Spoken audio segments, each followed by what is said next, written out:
Jake wasn't expecting to be jealous that night, but how could he not be? Watching his old roommate step out of a luxury car, glowing like he owned the world. They started the same. Same job, same salary, same broke nights. But now, one was drowning in bills, the other, calm, rich, untouchable. Jake couldn't believe it. He thought maybe his roommate had taken a path. One people usually hide behind silence and secrets. But what he discovered that night, it didn't just shock him. It might shock you too. Watch till the end, because what you're about to learn could change your life, just like it changed his. And maybe one day, you'll shock everyone else too. Jake hadn't seen Chris in years, and yet there he was stepping out of a luxury car like a walking Forbes article. Perfect blazer, perfect watch, calm face, not a single worry in sight. Jake's jaw tightened. No way, this is legit. They'd started at the same salary, entry level at that software firm back in the day. Jake remembered it clearly.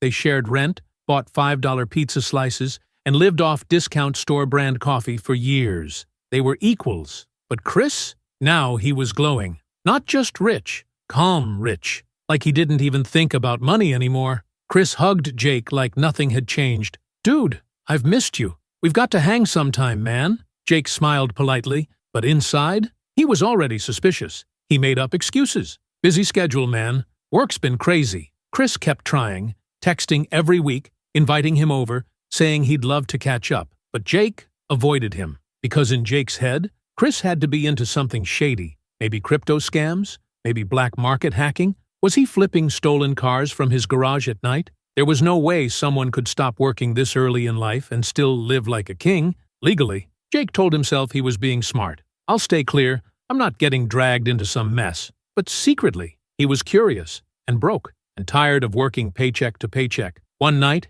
he cracked. He texted Chris. Out of curiosity, what do you do now? Chris replied instantly. Oh, I don't work anymore. I'm just managing my stuff now. Jake stared at the message. Managing what? Coke deals? He didn't buy it. That night, Jake did something crazy. He waited until after midnight, drove past Chris's neighborhood, parked 2 blocks away, climbed a tree next to Chris's second-floor window, jumped the fence, opened the window like a wannabe ninja, and quietly stepped into the house. Dark, silent, pristine. No suspicious tech, no guns, no hidden safes. Then he walked into the bedroom, and there was Chris, sleeping, snoring, peacefully, like a man who'd never had to chase a paycheck in 10 years. That made it worse. Jake's mind raced. What is he hiding? What is he doing? He turned to leave, but then, crash. His elbow hit a vase on the dresser. Shattered. Chris shot up in bed. What the? Jake froze. Lights flipped on. Chris squinted. Jake? Jake couldn't lie.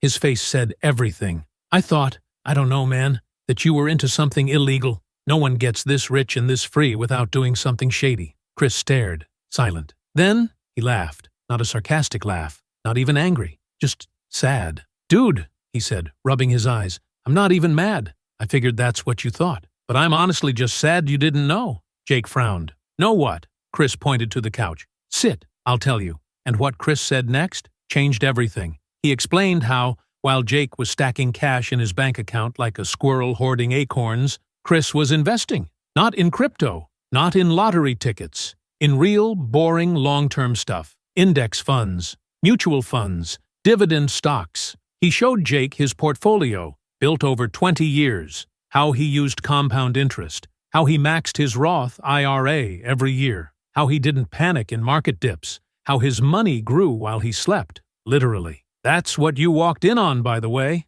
Chris chuckled. Me sleeping, while my investments were working. Jake sat back, stunned. He had worked 12-hour days for 2 decades, while Chris made one decision and let time and discipline do the rest. Jake looked down, ashamed. All these years, I saved. I tried to be smart, but I'm still stuck. Chris didn't judge. He just said, it's not too late, man. I started at 25. You're 35. That gives you 30 more years before retirement. You could still win.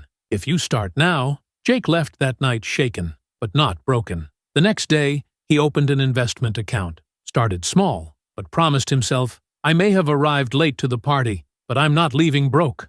Moral of the story? If you're scared of investing, you're not crazy. But if you never invest, you're not doing anything for future. You're guaranteeing you'll work for money forever. The wealthy don't work harder. They just learned how to make money work for them. And the best part? You don't need a six-figure income. You don't need to be a genius. You just need some knowledge, time, consistency, and the courage to begin. Because the real hustle is sleeping peacefully while your money wakes up and goes to work.